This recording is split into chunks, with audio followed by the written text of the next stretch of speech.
कल हमने क्या पढ़ा था? Force between current carrying wires.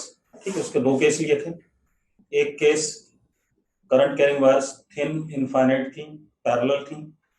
दूसरा केस हमने लिया था एक wire current carrying thin infinite थी, दूसरी उसके परपेंडिकुलर फाइनाइट लेंथ की वायर रखी हुई थी। दोनों पे हमने फोर्सेस की बात भी कर ली थी। ठीक है, अब आगे बढ़ते हैं। अब हम बात करेंगे मैग्नेटिक फील्ड। हमने किसके बारे मैग्नेटिक फील्ड किसकी वजह से पढ़ ली? थिन करंट कैरिंग वायर की वजह से मैग्नेटिक फील्ड पढ़ लिए। उसके आसपास उसके हर केस को भी देख लिया हमने। वायर फाइनाइट हो, इनफाइनाइट हो, सेमी इनफाइनाइट हो, सारे केस को हमने देख लिया। अब हम क्या करने वाले हैं? अब हम बात करेंगे magnetic field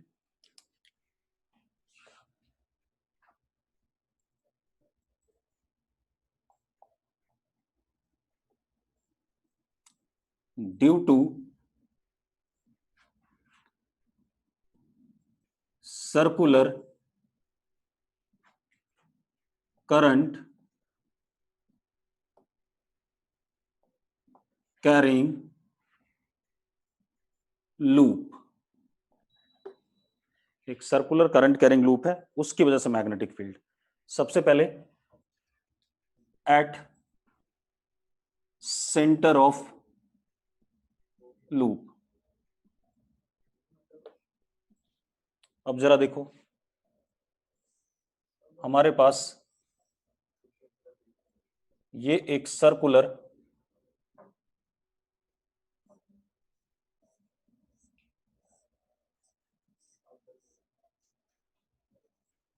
current carrying loop है। Current is I, radius of loop is r. आपको इसके सेंटर पे मैग्नेटिक फील्ड बताना है। इसके सेंटर पे मैग्नेटिक फील्ड बताना है, यस और नो? ठीक है, अब हमारे पास क्या तरीका है? बायोट-सैवर्ट्स लॉ है। ठीक है, तो हमने इस वायर के ऊपर छोटा सा एलिमेंट पकड़ा लूप के ऊपर, दैट इज डीएल। छोटा सा पकड़ा आई डीएल। तो ये जो एलिमेंट है ये nearly tangential to the circular loop हो गया कि नहीं हो गया? टेंजेंशियल हो गया कि नहीं हो गया? जल्दी बताओ। अब आपको इसकी वजह से सेंटर पे मैग्नेटिक फील्ड बताना है, तो आपने यहां से ये आर वेक्टर लिया। इस आर वेक्टर का मैग्नीट्यूड कितना है? कैपिटल आर है। यस और नो? यस और नो, जल्दी बताओ भाई। ठीक है, what is angle between this current element and R vector? 90 degree और नॉट? 90 डिग्री आएगा कि नहीं आएगा? जल्दी बताओ। आएगा भाई, क्योंकि I d l is tangential and R vector is what? Radial. अब अगर मैं इसकी वजह से मैग्नेटिक फील्ड निकालना चाहूं इस जगह पे, तो आई डीएल क्रॉस आर कैप बाहर की तरफ आ रहा है। ये फॉर्मूला क्या है? Mu not I dl cross r cap upon 4 pi are square. तो डी आर कैप करोगे तो it would be coming outwards, outside the plane of board. Yes और नो? ठीक है, तो हमारे पास यहाँ पे जो डी बी आएगा वो बाहर की तरफ आएगा, डॉट इसकी वजह से कितना आ रहा है? D B is equal to mu not I dl cross r cap upon 4 pi are square. R square की जगह, चलो पहले अभी ये लिख लेते हैं, बाद में लिख देंगे उसका मैग्नीट्यूड। ठीक है, अब मजेदार बात देखो, आपने एक एलिमेंट यहां पकड़ा, एक और एलिमेंट पकड़ लो सपोज, क्योंकि आप सारे एलिमेंट्स की वजह से मैग्नेटिक फील्ड निकालोगे सेंटर पे और उन सबका वेक्टर सम करोगे। तो आपका ये एलिमेंट हो गया आई डीएल, ये हमारा नया आर वेक्टर। अगेन जरा देखो, डीएल क्रॉस आर कैप ये भी बाहर की तरफ आ रहा है, तो इसकी वजह से भी डीबी क्या आएगा? आउटवर्ड आएगा। अगले की वजह से भी डीबी आउटवर्ड आएगा। तो सबकी वजह से मैग्नेटिक फील्ड आउटवर्ड आ रही है, तो बी नेट जो होगा हमारा आउटवर्ड होगा and it would be integration of db. Yes और नो? अब डीबी कितना बेटा? डीबी देखो, म्यू नॉट आई डीएल, क्योंकि आर कैप का मैग्नीट्यूड 1 और angle between dl and r cap is what? 90 degree, upon 4 pi r square, where r is what? Distance, from dl element, ठीक है, of the centre. अब ये आ गया, तो B is equal to, integration करेंगे, mu not constant, I constant, 4 pi are square constant, integration d l. अब d l का इंटीग्रेशन करोगे, डीएल डीएल डीएल डीएल सारे लूप पे डीएल का सम करोगे तो it would be perimeter of the circle, yes और नो। तो कितना आ गया, ऊपर 2 पाई आर, तो बी आ गया mu not I upon 2 r. ये हमने पिछली क्लास में प्रूव करा था, अगर ध्यान दो तो। ये हमने पिछली क्लास में प्रूव करा था, अगर आपको ध्यान हो, जब मैंने पॉलीगन को इनफिनिट साइड मान लिया था। ठीक है, ये कहानी आ गई। अब इसी में अगला केस देखते हैं बेटा। Again magnetic field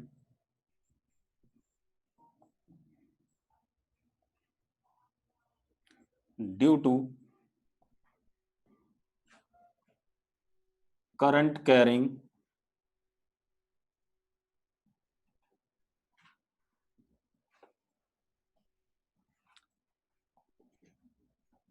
circular loop on axis of circular loop। कहां पर, on axis of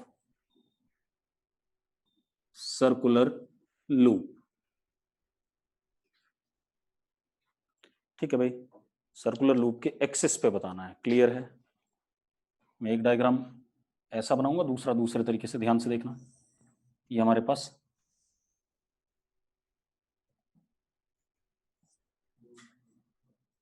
circular loop है, करंट आई, रेडियस आर,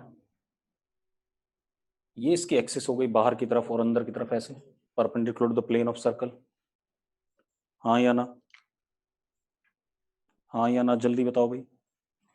अब मान लो इस एक्सिस पे सेंटर से x दूरी पर मुझे मैग्नेटिक फील्ड बताना है, सेंटर से कितना दूरी पर, x दूरी पे।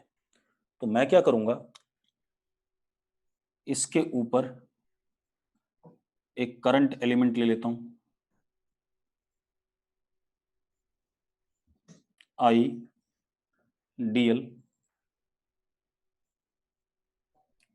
दिस इज r, और ये डिस्टेंस कितना, x। तो करंट एलिमेंट से इस पॉइंट की दूरी कितनी होगी, under root R square plus x square, yes और no, under root R square plus x square. तो स्मॉल आर कितना हुआ मैग्नीट्यूड में, under root x square plus are square, जहां पर आपको मैग्नेटिक फील्ड बताना है। एक्स फिक्स्ड दूरी है सेंटर से, ठीक है। अब मजेदार बात देखो, ध्यान से देखना, ये आपका क्या हो गया, आर वेक्टर हो गया छोटा वाला, ऐसे करके, हाँ या ना। चलो मैं दूसरा डायग्राम बना दूं एक, या इससे क्लियर हो रहा है तो बता दो मुझे, अगर इससे क्लियर है तो यस लिख दो, ठीक है, क्लियर हो रहा है, ठीक है। अब जरा देखो, ये हमारा आर कैप है, direction of r vector, small r vector which is r cap, ठीक है। तो अब मुझे एक बात बतानी है, angle between r cap and I dl vector कितना होगा, कोई बता सकता है बेटा, इमेजिन करो, हैंड रेज नहीं करना है, एंगल बताना है, जल्दी बताओ फटाफट। अब अगर आपको इस डायग्राम से नहीं क्लियर हो रहा था, मैं दूसरा डायग्राम बनाता हूं। अब मेरी बात ध्यान सुनना, ये कुछ ऐसा सर्कल है भाई, करंट ऐसे निकला, ऐसे अंदर गया, पीछे से घूम के वापस आया, समझ में आ रही बात, मतलब क्या है, करंट पीछे से ऐसे घूम के ऐसे बाहर आ रहा है, बात समझ में आ रही है। और ये इसका क्या हो गया, एक्सिस हो गया, क्या हो गया इसका, एक्सिस। अब क्लियर है, ठीक है। ये इस सर्कुलर लूप का क्या हो जाएगा, सेंटर हो जाएगा, सेंटर, ठीक है। अब सेंटर से जिस जगह पे मैग्नेटिक फील्ड बतानी है वो डिस्टेंस हमने x दे रखा है आपको।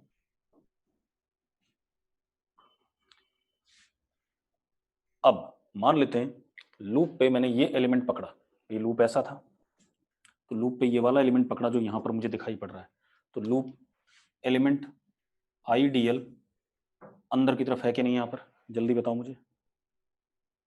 मेहत आदित्य यस बोल रहा है, रितेश यस बोल रहा है, ठीक है, अंदर की तरफ है। अब आप एक काम करो,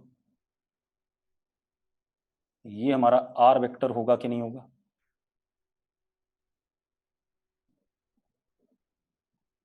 जिस जगह पे मैग्नेटिक फील्ड बतानी है उस जगह का distance from the current element is R vector. R vector का मैग्नीट्यूड हमने बता दिया आपको। अब एक बात बताओ, आइडियल ये रहा आपका अंदर की तरफ, ध्यान सुनना, और R वेक्टर आपका ऐसा है, हाँ या ना? What is angle between these two? Ideal अंदर की तरफ है, R वेक्टर ये आपको दिख रहा है, क्या एंगल आ गया दोनों के बीच में? जल्दी बताओ। 90 डिग्री रितेश बोल रहा है, बिल्कुल सही बात है, 90 डिग्री, 90 डिग्री, सबको क्लियर है 90 डिग्री होगा? ठीक है, अब ये एंगल 90 डिग्री हो गया, ठीक है। अब जरा ध्यान से देखना बेटा दोबारा से, ये मार्कर R कैप है और ये आइडियल है, एंगल 90 डिग्री है, तो मैग्नेटिक फील्ड जो होता है वो होता है DL क्रॉस R कैप के डायरेक्शन में। तो अगर मैं DL क्रॉस R कैप करूं तो इसके परपेंडिकुलर ऐसे आएगा कि नहीं आएगा, पहले बता दो मुझे।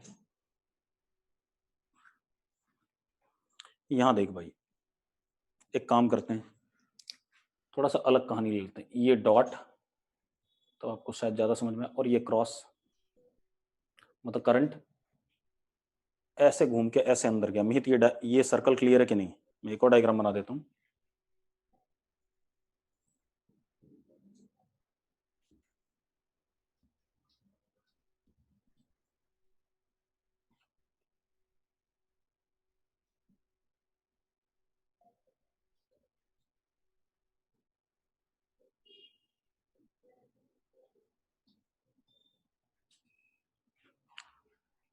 हाँ या ना? अब जरा मेरी बात सुनो, ध्यान से सुनना, ये हो गया आइडियल, आइडियल हो गया कि नहीं हो गया, जल्दी बताओ। और ये हमारा आर कैप। तो अगर मैं मैग्नेटिक फील्ड का डायरेक्शन देखूं तो आइडियल क्रॉस आर कैप मेरे अंगूठे की तरफ आ रहा है कि नहीं आ रहा, पहले बता दो मुझे, हाँ या ना? और अंगूठा किसके परपेंडिकुलर आ रहा है भाई? मैं, क्योंकि डीबी क्या है, मैंने आपको बताया था, db vector is perpendicular to dl as well as what, dl के भी perpendicular as well as r cap के भी परपेंडिकुलर, क्योंकि db is dl cross r cap. ये आ गया कि नहीं आ गया? आ गया भाई, कोई दिक्कत नहीं इसमें, ठीक है। अब एक काम करते हैं, बिल्कुल इसके अपोजिट एक एलिमेंट और लिया हमने, इसमें अंदर की तरफ है आइडियल, आइडियल कैसा अंदर की तरफ है, और ये हमारा आर कैप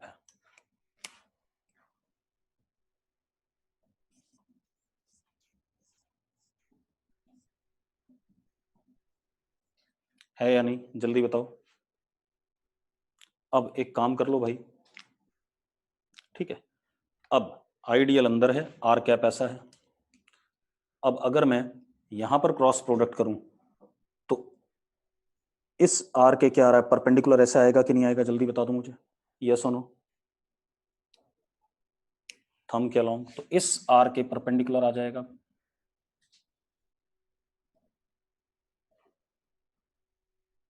मैंने क्या करा, जो रिंग लिया, जो रिंग था उस पर सिमेट्रिकली ऊपर पॉइंट और नीचे पॉइंट पकड़ा, दोनों की वजह से मैग्नेटिक फील्ड निकाला, वो कुछ ऐसा आ रहा है, आ रहा है कि नहीं आ रहा है? अब हम क्या करते हैं, suppose this angle is theta, तो this angle will be 90 minus theta, हाँ या ना? अब जरा मजेदार बात देखो, अब अगर मैं यहां पर b निकालना चाहता हूं तो that would be integration of this db vector, summation of this db vector, vector sum होगा कि नहीं होगा? होगा। अब आप एक काम करो, जरा db के दो कंपोनेंट देखो, इस वाले db के ऊपर कंपोनेंट आया db cos थीटा, और अलोंग द एक्सिस आया db sin theta, this is along axis, and this is normal to axis.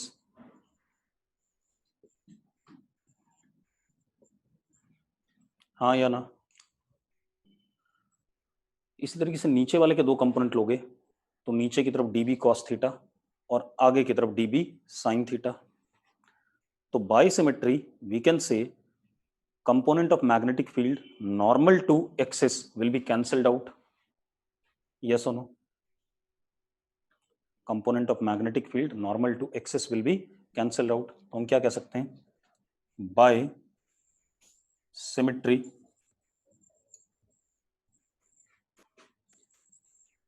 we can say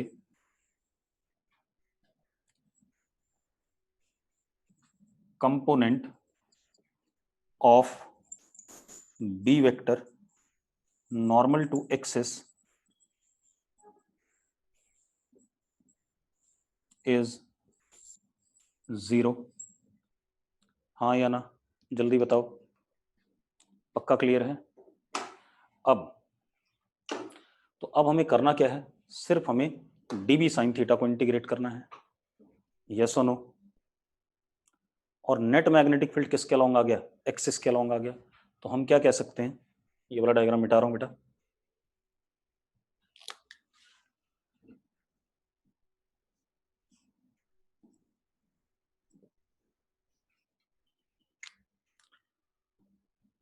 अब जरा देखो,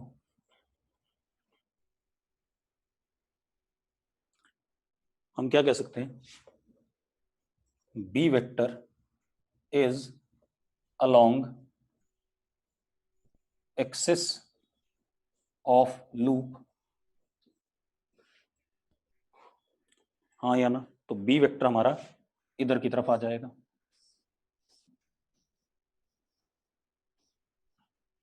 ऐसे इलेक्ट्रोस्टैट में भी आया था. इलेक्ट्रोस्टैट में भी इलेक्ट्रिक फील्ड जब हमने रिंग की वजह से निकाली थी यूनिफॉर्मली चार्ज, तो एक्सिस के अलोंग आया था कि नहीं आया था? आया था भाई, जल्दी बताओ. ठीक है. अब जरा देखो, अब बी का मैग्नीट्यूड कितना आएगा? Integration db sin theta. अब सबसे पहले हम db लिख लें. db वेक्टर फॉर्म में mu naught I dl cross r cap upon 4 pi r square. यही होगा कि नहीं होगा? अगर मैग्नीट्यूड फॉर्म में लिखें तो इट वुड बी, डायरेक्शन तो हमने देख ही ली कि db हमेशा r के परपेंडिकुलर आएगा, और हमने निकाल लिया था इस वाले एलिमेंट का ऐसे और इस वाले एलिमेंट का ऐसे. अब db is equal to mu not I dl, क्योंकि r कैप और dl के बीच में एंगल क्या था? 90 डिग्री था, upon 4 pi under root r square plus x square. Yes और नो? यस और नो? अब साइन थीटा की वैल्यू देखो बेटा, ये आपका r है रेडियस और स्मॉल r क्या है? हाइपोटेनस है. तो अब अगर हम वैल्यू डालेंगे तो b is equal to integration mu not I dl upon 4 pi sine theta is what? Perpendicular upon hypotenuse. तो hypotenuse is what? Small r again. r square बेटा, ये r स्क्वायर था. r स्क्वायर मतलब ये आएगा. हाँ या ना? ठीक है. तो अब क्या आ जाएगा? r square plus x square की पावर 3/2 आएगा या नहीं आएगा? चेक कर लो भाई, इतना आएगा. किसी को डाउट हो तो बता दो भाई. किसी को डाउट हो अभी तक में तो बता दो मुझे फटाफट जल्दी से. किसी को डाउट हो तो बोलो भाई, बताना है और रिपीट करना है. ठीक है. अब सुनो भाई, अब यहाँ पर म्यू नॉट कॉन्स्टेंट है, आई कॉन्स्टेंट है, कैपिटल आर कॉन्स्टेंट है, एक्स फिक्स है जिस जगह पर आपको मैग्नेटिक फील्ड निकालना है.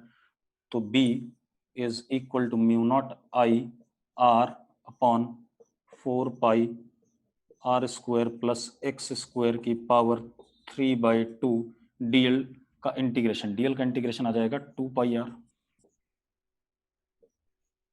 तो b comes out to be mu naught 2 mu not I r square upon 2 भी हटाई दो, क्या करोगे? 2 x square plus are square की पावर 3/2। ऐसा आएगा कि नहीं आएगा, जल्दी बता दो मुझे। आ गया भाई।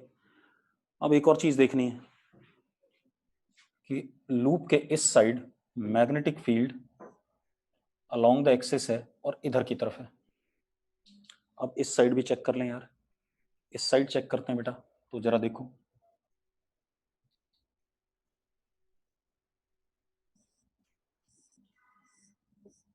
ये हमारे पास आर वेक्टर हुआ कि नहीं हुआ, पहले बता दो मुझे फटाफट जल्दी से। ये आर वेक्टर है या नहीं, यस और नो। अब अगर मैं डीएल बाहर की तरफ, तो डीएल क्रॉस आर करूंगा तो इस आर के परपेंडिकुलर नीचे की तरफ आएगा कि नहीं आएगा, तो कुछ ऐसा आएगा बेटा, डीबी।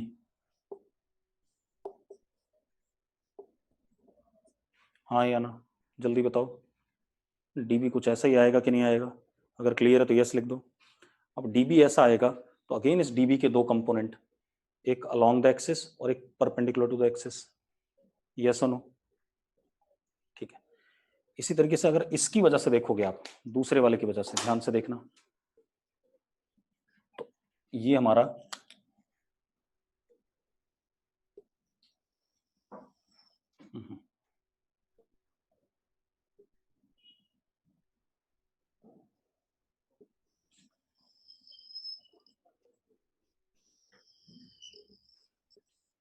ये हमारा आर वेक्टर हुआ और डीएल अंदर की तरफ है, तो डीएल क्रॉस आर करोगे तो ऐसे कुछ आएगा बेटा, इसके परपेंडिकुलर डीबी। अब जरा देखो, इन दोनों डीबी का कंपोनेंट जो एक्सिस के परपेंडिकुलर होगा एक दूसरे को कैंसिल कर जाएगा कि नहीं कर जाएगा। तो जो बी आएगा हमारा अगेन सेम इसी डायरेक्शन में आएगा अलोंग द एक्सिस, और सेम डायरेक्शन में है। मतलब जैसे इलेक्ट्रोस्टैट में हमने देखा था, अगर रिंग पॉजिटिव चार्ज होती थी यूनिफॉर्मली चार्ज, तो इधर इलेक्ट्रिक फील्ड इधर, तो इधर इलेक्ट्रिक फील्ड इधर। लेकिन यहां पर क्या है, आइदर साइड में direction of magnetic field remains what, same. Direction of magnetic field on either side of loop is same. मैं लिख सकता हूं, तो मैं क्या कह सकता हूं, direction of B vector on axis is same on either side of loop। ठीक है, मैग्नीट्यूड निकाल ही चुके हैं हम इसका, निकाल चुके हैं कि नहीं निकाल चुके हैं, जल्दी बताओ मुझे, यस और नो। ठीक है। अब थोड़ा सा और इसे एनालाइज कर लेते हैं, ठीक है। कोई दिक्कत नहीं, एक और तरीका बता देता हूं। कभी भी कोई लूप हो, कोई भी लूप हो, सर्कुलर लूप छोड़ के कोई ऐसा डिफरेंट टाइप का लूप हो, तो उस लूप के एक्सिस पे जब भी हमें मैग्नेटिक फील्ड का डायरेक्शन निकालना है, तो हम डीएल क्रॉस आर कैप ना करके कोई दूसरा तरीका यूज करते हैं। जैसे मैंने बताया था, अगर आपके पास कोई करंट कैरिंग वायर है, तो आप करंट वायर के अलॉन्ग राइट हैंड का क्या रख दो, अंगूठा रख दो, फिंगर्स को घुमाओ, तो tip of finger gives us what, direction of magnetic field. ऐसा बताया था कि नहीं बताया था।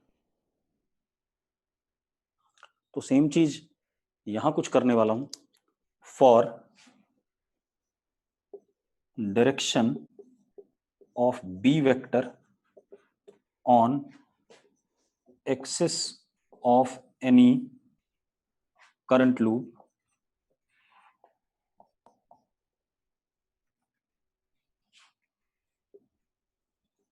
Can be given by, directly मिल जाएगा। क्या करना है आपने, करंट की डायरेक्शन में राइट हैंड के फिंगर्स को कर्ल कर दो। करंट की डायरेक्शन में आपने राइट हैंड के फिंगर्स को कर्ल कर दिया, जिस डायरेक्शन में करंट घूम रहा है। तो करंट ऐसे घूम रहा है, बाहर की तरफ आ रहा था, ऐसे नीचे अंदर की तरफ जा रहा था। तो करंट जब ऐसे घूम रहा है, तो एक्सिस पे डायरेक्शन मेरे अंगूठे के अलॉन्ग आएगा। एक्सिस पे डायरेक्शन किसके अलॉन्ग आएगा, राइट हैंड के थंब के अलॉन्ग।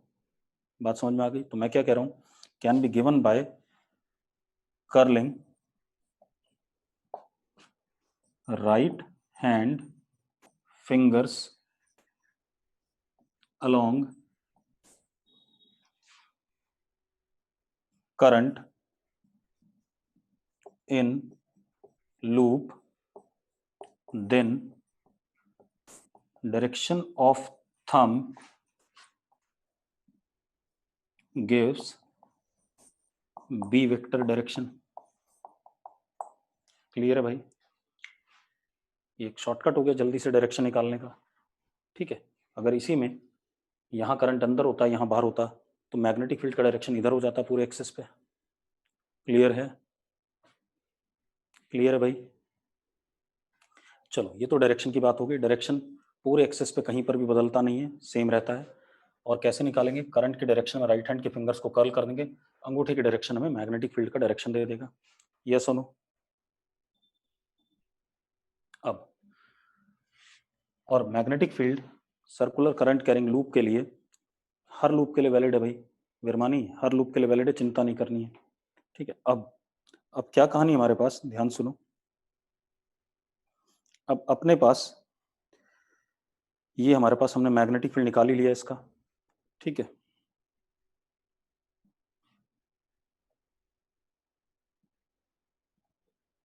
अब जरा देखो, मैग्नेटिक फील्ड ये निकाल रखा है। चलो, अब इसको थोड़ा सा मैथमेटिकली एनालाइज करते हैं।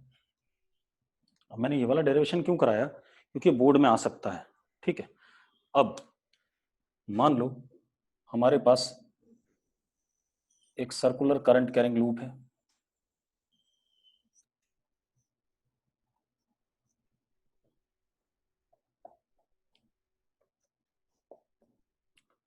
और एक्स एक्सिस उसका एक्सिस है।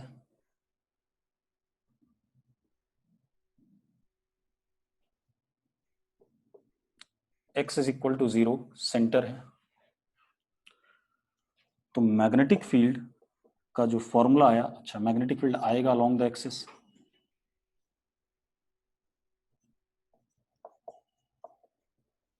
ठीक है, अब कितना आया? Mu not I r square upon 2 x square plus are square की पावर 3/2। ये आएगा कि नहीं आएगा? यही आया कि नहीं आया? हाँ या ना? अब जरा देखो, b at centre of loop, यानी कि x इक्वल टू 0 डाल दो। x इक्वल टू 0 डाल दो बेटा, तो अपने आप क्या आ गया? जरा देखो, mu not I upon 2r। आगे कि नहीं आ गया भाई? जल्दी बताओ, यस और नो? यस और नो भाई। दूसरी चीज, if x is much much greater than r, अगर x बहुत बड़ा हो जाए r से, ठीक है, तो b, इस r को इग्नोर कर देंगे। ठीक है, b is equal to mu not I r square upon 2x³ यही आएगा कि नहीं आएगा? यस और नो? यस और नो? ठीक है, एक काम और करते हैं, इसी को थोड़ा सा और देखते हैं। b if x much much greater than r, इसी केस के लिए कर रहा हूं, b is equal to mu not I 2πr square upon 4πx³। मैंने न्यूमरेटर और डिनोमिनेटर दोनों में 2π से मल्टीप्लाई कर दिया बेटा, कुछ बताना चाहता हूँ, अदरवाइज मुझे जरूरत नहीं थी, मैं ऐसे ही बता देता। मैंने न्यूमरेटर और डिनोमिनेटर दोनों में 2π से मल्टीप्लाई कर दिया जानबूझ के, ऐसी मेरी मर्जी है। ठीक है, अब आप एक चीज देखो, I into pi are square is magnetic dipole moment of the loop. मानते हो या नहीं मानते हो? I into pi are square is magnetic dipole moment of the loop, yes और नो? ठीक है, तो B is equal to 2 mu naught m upon 4πx³। Yes और नो? यस और नो? जल्दी बताओ। और m वेक्टर भी किधर होता है? m वेक्टर होता है करंट के डायरेक्शन में, फिंगर्स को कर्ल करो, m वेक्टर भी इधर ही की तरफ है या नहीं है? तो हमारे पास b वेक्टर इज क्योंकि अब जरा देखो ये m वेक्टर हो गया, तो ये इस डाइपोल का एक्सिस है या नहीं है पहले बता दो, इस मैग्नेटिक डाइपोल का एक्सिस है कि नहीं? अरे बताओ भाई, इस मैग्नेटिक डाइपोल का एक्सिस है। और हमने इलेक्ट्रोस्टैट में भी पढ़ा है, इलेक्ट्रिक डाइपोल एक्सियल पोजीशन पे कितना मैग्नेटिक फील्ड प्रोड्यूस करता है, 2kp/r³, और पैरेलल टू p वेक्टर होता है या नहीं होता है? बिल्कुल वैसा ही रिजल्ट यहां आ रहा है, जरा देखो, b vector is 2 μ0 m vector upon 4πx³। k का काम यहाँ कौन करता है, μ0/4π करता है, बाकी सेम है 2m/x³, जैसे वहां 2p/x³ था। यस और नो? ठीक है, अब ये बात हो गई हमारे पास। अब इसके ग्राफ की बात कर लेते हैं बेटा, मिटा दें इसे। अब मैग्नेटिक फील्ड का वेरिएशन विद x, ठीक है, अब मैग्नेटिक फील्ड का वेरिएशन विद x जरा देखो।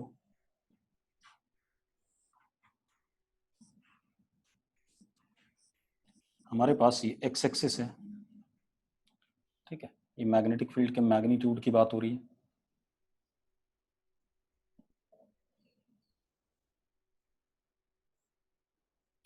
x0 पे सेंटर पे मैग्नेटिक फील्ड मैक्सिमम है, कि जैसे जैसे x बढ़ेगा मैग्नेटिक फील्ड दोनों साइड में घटेगी, इस साइड भी उस साइड भी। यस और नो?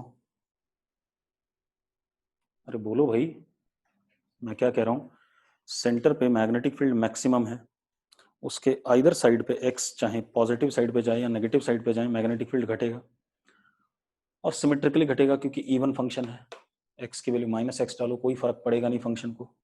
तो क्या कहानी आ गई हमारे पास, ग्राफ बिल्कुल सिमेट्रिकल होगा दोनों साइड में।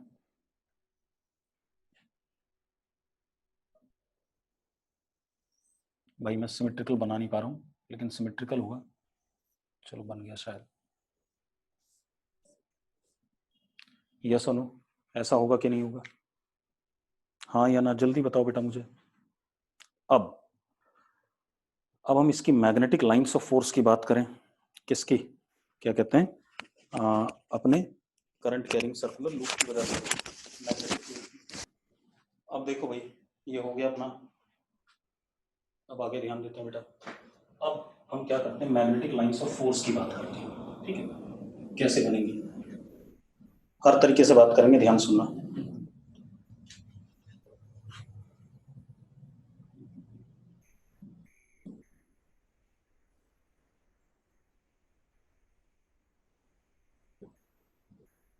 इस केस में आपको करंट कैरिंग लूप दिख नहीं रहा है, आपको ऐसे दिखेगा, एक्चुअल में करंट ऐसे सर्कल में फ्लो कर रहा है कि नहीं कर रहा है, जल्दी बताओ मुझे। यस और नो? अब जरा देखो,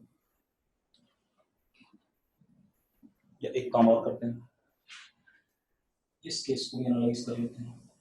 अगर ऐसे में लूप दिखाऊं आपको डायग्राम में,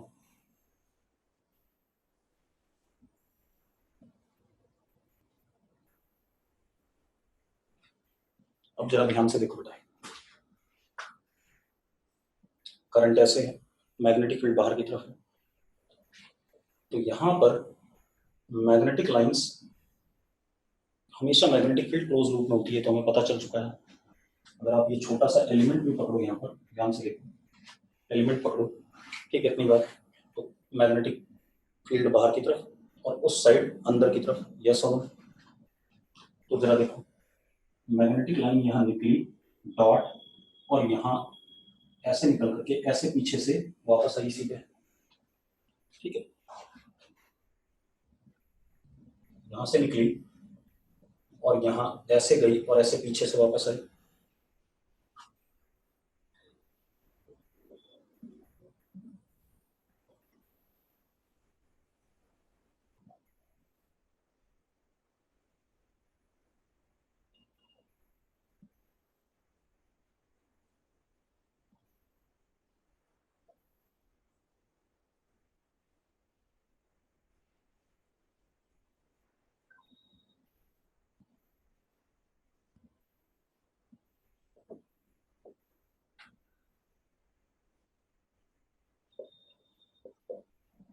ऐसे कुछ,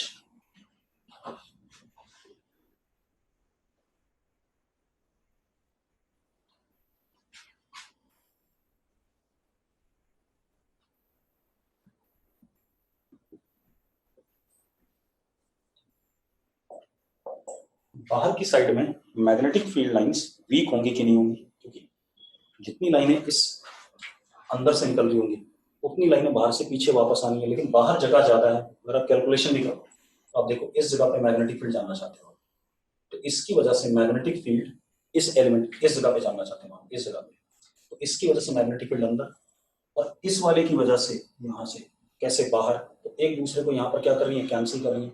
लेकिन अगर आप यहाँ जानना चाहते हो कहीं पे, तो जरा देखो इसकी वजह से बाहर और इस भाई की वजह से भी बाहर, तो इन द प्लेन मतलब इस सर्कल के अंदर वाले हिस्से में मैग्नेटिक लाइंस डेंस होंगी और बाहर की साइड में क्या होंगी, वीक होंगी। यस और नो?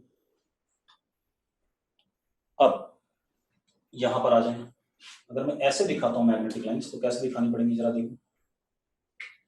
करंट एलिमेंट ऐसे है, ऐसे लाइंस गई, ऐसे वापस आई, ऐसे घूम रही होंगी गोल, तो यहाँ पर इस प्लेन में मुझे ऐसे दिखाना पड़ेगा।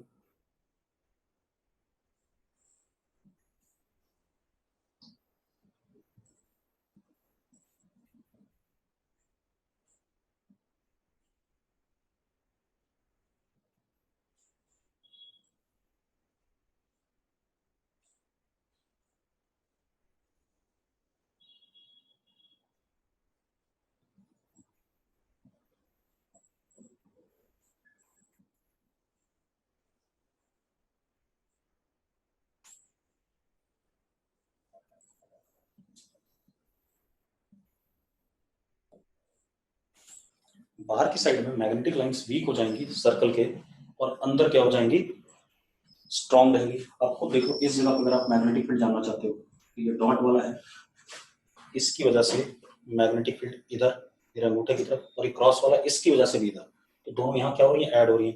लेकिन अगर आप यहाँ जानना चाहते हो, इसकी वजह से इधर और इस भाई की वजह से इधर, तो एक दूसरे को क्या कर रही है, कैंसिल कर रही है। क्लियर है मेरी बात? मैग्नेटिक लाइंस क्लियर होगी इसकी। तो सिर्फ ये एक प्लेन दिखा रहा हूँ, एक्चुअल में तो कुछ ऐसा होगा। देखो हमारे पास ये करंट लूप है, करंट लूप है, ऐसे कर, हाँ सॉरी ऐसे है, ये करंट लूप है, सॉरी सॉरी ऐसे ही करंट लूप है, ऐसे करंट आ रहा है, ठीक है। अब आपको क्या दिख रहा है, सर्कल, सर्कल दिख रहा है क्या, सर्कल दिख रहा है भाई, यार बोलो। नहीं दिख रहा, सर्कल नहीं दिख रहा, करंट ऐसे है। तो अब मैग्नेटिक लाइंस ऐसे निकलेंगी, ऐसे मैग्नेटिक लाइंस ऐसे निकलेंगी, ऐसे ऐसे निकलेंगी, ऐसे वापस, मतलब छल्ले से बनेंगे। बात समझ में आ रही कि नहीं आ रही है? ठीक है।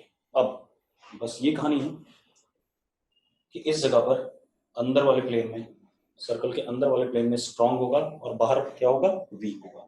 अब ये तो हो गया हमारे पास magnetic field due to any circular current carrying loop, मैंने इसको एनालाइज कर दिया। अब एक काम और करते हैं बेटा, ध्यान सुनो। अब एक और चीज देखते हैं, magnetic field due to current carrying circular arc, magnetic field due to current carrying circular arc. अब जरा देखो, और उस आर्क के सेंटर पे, मान लो आर्क है और ये इसका सेंटर है, आर्क का रेडियस आर, करंट आई। अब जरा देखो बेटा, इस आर्क पे आप एलिमेंट लोगे छोटा सा, कितना एंगल बना रहे हैं टोटल, सेंटर पे आर्क का एंगल है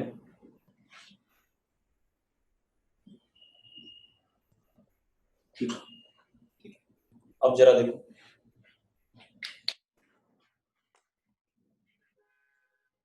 ये हमारे पास करंट एलिमेंट हो गया आई डी एल वेक्टर। अब आप आर वेक्टर देखो भाई, ये हमारा आर वेक्टर हो गया, angle between them is what, 90 degree. अब अगर मैं मैग्नेटिक फील्ड निकालूं तो डीएल क्रॉस आर अंदर की तरफ आ रहा है, अंदर की तरफ आ रहा है कि नहीं आ रहा, बना देता हूँ लाइट कह रहे हो अर्षित जी, हाँ मार्कर भर दिए अगली क्लास में, क्योंकि ये शायद ना बहुत लाइट खत्म नहीं होगी। अगली क्लास में भर दी तो खत्म नहीं होगा। अब क्या कहानी बेटा, ये एलिमेंट है आई डी एल और ये आर वेक्टर, ठीक है। अब जरा देखो 90 डिग्री एंगल है, तो डी बी अंदर की तरफ आ गया, अगले एलिमेंट की वजह से भी अंदर की तरफ आएगा, अगले की वजह से भी अंदर की तरफ आएगा, तो डी बी मैग्नीट्यूड में बी अंदर की तरफ आएगा टोटल, तो डी बी कितना आ गया, D B is mu not I D L upon 4 pi, radius is what R, R square. Yes sir. अब इसको इंटीग्रेट करने भाई, इसको जब हम इंटीग्रेट करेंगे तो मेरी बात सुनो, डीएल को इंटीग्रेट करके क्या आ जाएगा, आर थीटा आ जाएगा, तो B will come out to be mu not I theta upon 4 pi R. आ जाएगा कि नहीं आ जाएगा, जल्दी बताओ, जल्दी बताओ भाई, आ जाएगा? ठीक है, अब जरा देखते हैं। अब एक चीज ध्यान दो, अभी तक हमने जितनी भी मैग्नेटिक फील्ड निकाली किसी भी सिस्टम की वजह से, इन करंट कैरिंग थिन वायर की वजह से या सर्कुलर लूप की वजह से, मैग्नेटिक फील्ड या magnetic lines of force are always in form of close loops. Yes और no? Are always in form of close loops. ठीक है, हमेशा क्लोज लूप के फॉर्म में आए, और क्लोज लूप के फॉर्म में आए तो इसका मतलब बी वेक्टर का डायरेक्शन कॉन्टिन्यूसली वेरी कर रहा है कि नहीं कर रहा है, और मैग्नीट्यूड भी वेरी कर ही रहा था। अगर हम कोई चीज एक वेरी कर दें तो मैग्नीट्यूड भी वेरी कर रहा था। ठीक है, तो मतलब हम अभी तक जितने भी हमने सिस्टम पढ़े, किसी भी सिस्टम से हम यूनिफॉर्म मैग्नेटिक फील्ड प्रोड्यूस नहीं कर पाए। यस और नो? ठीक है, तो अब मैं धीरे धीरे ऐसा कुछ सिस्टम लाना चाहूंगा कि मैं यूनिफॉर्म मैग्नेटिक फील्ड प्रोड्यूस कर पाऊँ, ऐसा कुछ बनाना चाहूंगा। ठीक है, तो एक काम करते हैं, मेरी बात ध्यान सुनना। मैंने क्या करा,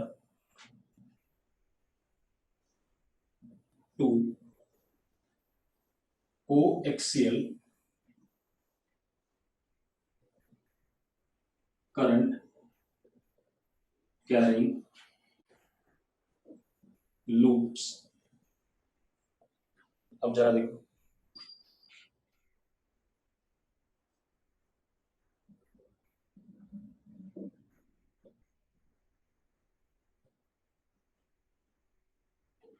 इससे कुछ दूरी पे दूसरा करंट कैरिंग लूप, आइडेंटिकल है दोनों लूप्स।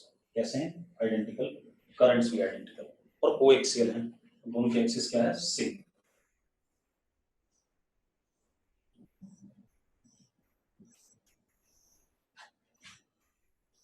यस और no? Direction of current is also same.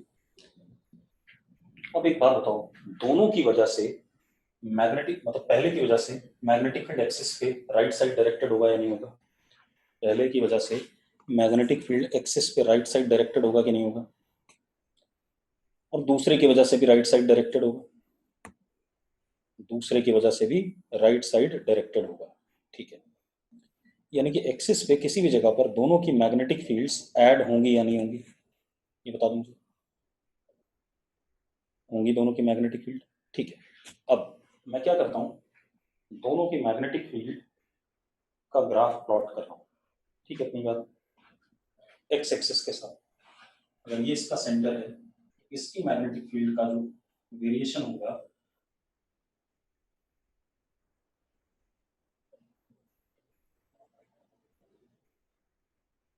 कुछ कुछ ऐसा होगा या नहीं होगा, पहले बताऊँ, सिर्फ पहले वाले की वजह से ऐसे ही होगा कि नहीं होगा। अगर अभी प्लॉट किया था हमने, strength of magnetic field centre पे सबसे ज्यादा और दोनों साइड में भी, सेम वे इसका भी ऐसे ही आएगा।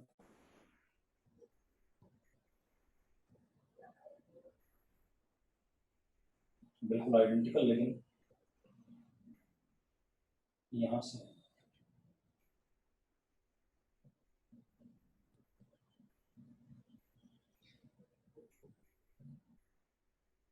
यस और नो, यस और नो, जल्दी बताओ भाई। लेकिन दोनों magnetic field vectors right side directed हैं, तो जो रिजल्टेंट होगा इन दोनों का वेक्टर सम होगा या नहीं होगा, मतलब सीधे सीधे एडिशन हो जाएगा, हाँ या ना? अगर एडिशन होगा तो जरा देखो, इस साइड में तो बहुत थोड़ा सा बढ़ेगा,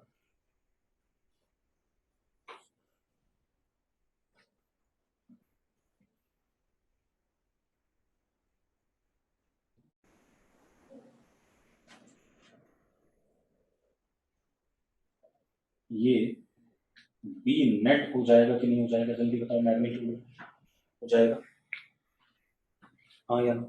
जरा देखो इन दोनों के बीच में वेरिएशन थोड़ा कम हुआ या नहीं हुआ, इन दोनों लूप्स के बीच में वेरिएशन थोड़ा सा क्या हो गया, कम हो गया। मैं भी थोड़ा सा ज्यादा दिखा दूं, लेकिन पिछले केस से तो कम हो गया जब अलग अलग थे। ठीक है, अब मैं अगर एक लूप और बना दूं इनके बीच में, एक लूप और बना देते हैं बेटा, बिल्कुल आइडेंटिकल कोएक्सियल।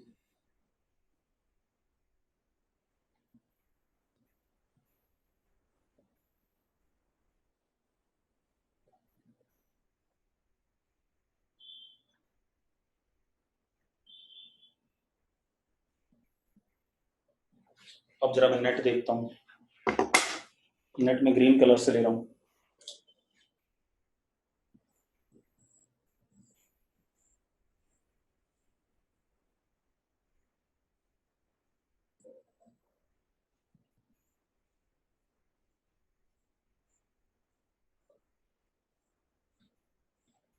वेरिएशन और कम हो गया कि नहीं हो गया, यस और नो, वेरिएशन और कम हो गया कि नहीं हो गया। देखो मतलब इन दोनों के बीच में मैग्नेटिक फील्ड का डायरेक्शन तो अब राइट साइड में है, और वेरी भी उतनी फास्ट नहीं कर रहा है जितनी फास्ट पहले कर रहा था। एक्स के साथ वेरिएशन वीक पड़ रहा है कि नहीं पड़ रहा है। मतलब अगर मैं क्या करूं, मैं बहुत सारे कोएक्सियल लूप एक दूसरे के बहुत पास रख दूं, ठीक है, तो उन कोएक्सियल लूप्स के बीच में मैग्नेटिक फील्ड मुझे नियरली यूनिफॉर्म मिलेगी कि नहीं मिलेगी। एक्चुअल में तो यही होगा कि लाइंस ऑफ फोर्स ऐसे गई घूम के कभी ना कभी इधर से वापस जरूर आएंगी, लेकिन इस बीच में मुझे यूनिफॉर्मिटी अपीयर करेगी कि नहीं करेगी। तो यही मैं कहना चाहता हूं आपको। मैंने क्या कहा, लिखो जरा, लिखो, लिखो, to produce uniform magnetic field in some region of space, क्योंकि पूरे स्पेस में आप कभी भी यूनिफॉर्म मैग्नेटिक फील्ड प्रोड्यूस नहीं कर पाओगे, ऐसा कोई सिस्टम बना नहीं सकते आप। मैंने क्या कहा, to produce uniform magnetic field in some region of space we can arrange coaxial identical circular current loops,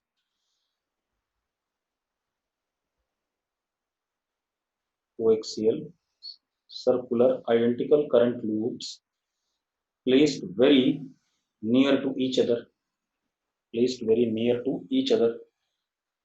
तो उस रीजन ऑफ स्पेस में हमें मैग्नेटिक फील्ड नियरली क्या मिल जाएगा, यूनिफॉर्म मिल जाएगा। अगर इतनी बात यस है तो यस लिख दो, ठीक है। Such arrangement is called as solenoid, such arrangement is called as solenoid, SOLENOID, such arrangement is called as solenoid, SOLENOID, solenoid. Clear है। सोलेनोइड को हम कल पढ़ेंगे, मैथमेटिकल प्रूफ भी देखेंगे, इसका सारी कहानी करेंगे कल, ठीक है। इतनी बात आज यहीं तक पढ़ेंगे।